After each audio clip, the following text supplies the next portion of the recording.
The fathomless vacuum of originality in the game industry is so voluminous at present, light cannot escape its surface, which is a double-headed metaphor because it adequately conveys both the industry's rapidly disintegrating capacity for creativity and the fact that right now the industry sucks harder than Brianna Banks with a dirt devil jammed up her ass. If it isn't a Sandbox game or a zombie shoot-'em-up, it'll be cancelled faster than a Fox sitcom. Enter Dead Island, a zombie Sandbox game.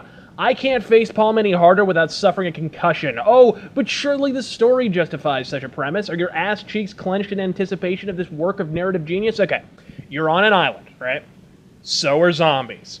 Try not to die. Now, let's break off into individual discussion groups. I've seen episodes of Hannah Montana with more thematic subtext, which isn't to say that all video games have to be ultra-serious and plausible works of art, because God knows live-action Super Mario Bros. Went up like a fart in church, but Dead Island sells itself seriously. It isn't a tongue-in-cheek splatterfest like Dead Rising, so the fact that it has absolutely no story to speak of makes every advancement of the hastily duct-taped-together storyline utterly comical. It's like watching your dog trying to turn a doorknob. Oh, he doesn't have thumbs, but God bless him, he's trying. Gary Busey on IV Thorazine is more responsive than Dead Island's controls. Every time you reverse your direction, your character pauses to shift in place as if your brain has to call ahead for fucking reservations, creating a delay that helps out a fuck-ton when you find yourself all but swallowed up in a sea of the walking dead. I can be mistaken, but isn't this the kind of thing reviewers fallaciously accuse Duke Nukem Forever of? I certainly hope those same slavering imbeciles are enjoying their piping hot bowl of poetic irony, because there is no such thing as stopping abruptly in Dead Island, but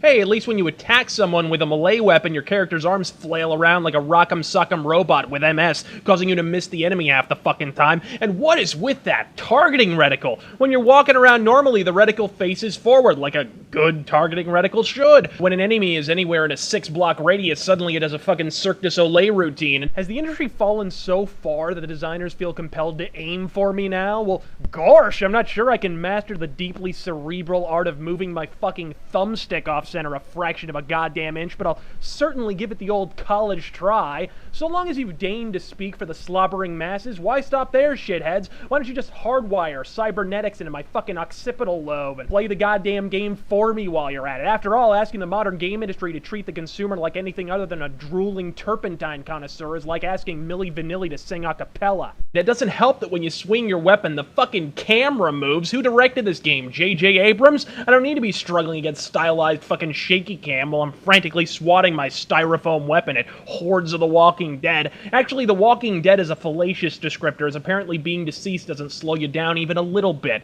Either everyone in this goddamn island was a fucking decathlete before having their larynx ripped out by the undead, or this is the first virus known to man that actually improves your physical condition.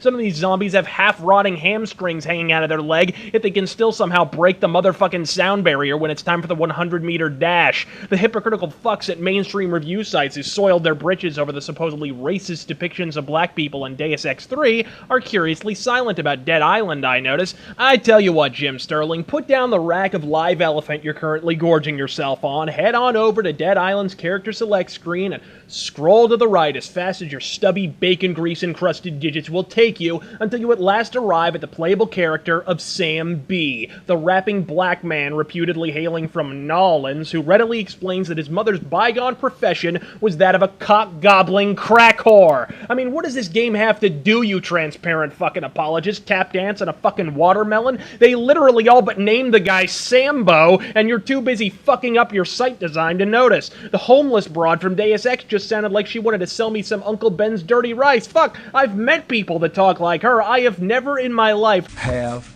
sexual relations with that woman. heard someone that wasn't a pasty Canadian tourist refer to New Orleans as Nolans, much less while simultaneously volunteering biographical information about his crack whore parentage. What about Jian, the Asian who just happens to be an expert in Japanese fencing and martial arts? What the fuck is next? A Mexican who beats zombies to death with a sack of fucking oranges? All those very valid grievances aside, this game is the spitting image of an Obsidian video game. The chasm-like disparity between this game's potential and its actual execution, the way the game was hyped to the moon and yet managed to ship half-finished, the undeserved 8 and 9 out of 10 scores. It's got all the boxes checked. Mind you, there's some legitimately creative and even innovative ideas at play here. The crafting system perhaps shining the brightest. It's just really fucking cool to craft and upgrade your own weapons, even if a strong thought breaks the fucking things. I mean, the game's XP and skill tree system has a more legitimate claim to the role-playing title than Mass Effect does, quite frankly. It's just a shame this title was shoved so hastily out the fire escape door and into the waiting arms of the shareholders that not one single good thing about this game is even a little bit polished.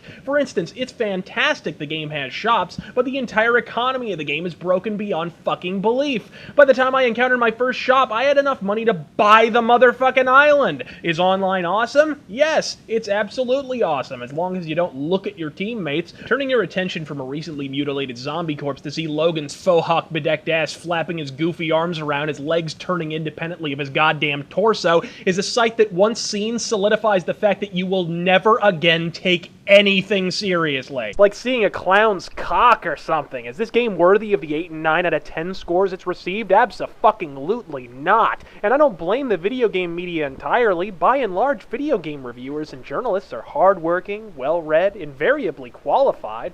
A lot of these are jokes. Dead Island is a cautionary tale, not the story, mind you, because what story? It's a tale of ambition and lack of resources, good intentions coupled with incompetence. Can you have fun with Dead Island? Maybe. Children in Uganda have fun with fucking rocks. Anything's possible. All I know is that I'd rather be punched in the ovaries than play this fucking game. Yes, I'd rather grow ovaries for the express purpose of being punched repeatedly in them than play this broken glitch fest of a butt-fucking game. I'm RazörFist. God fucking speed.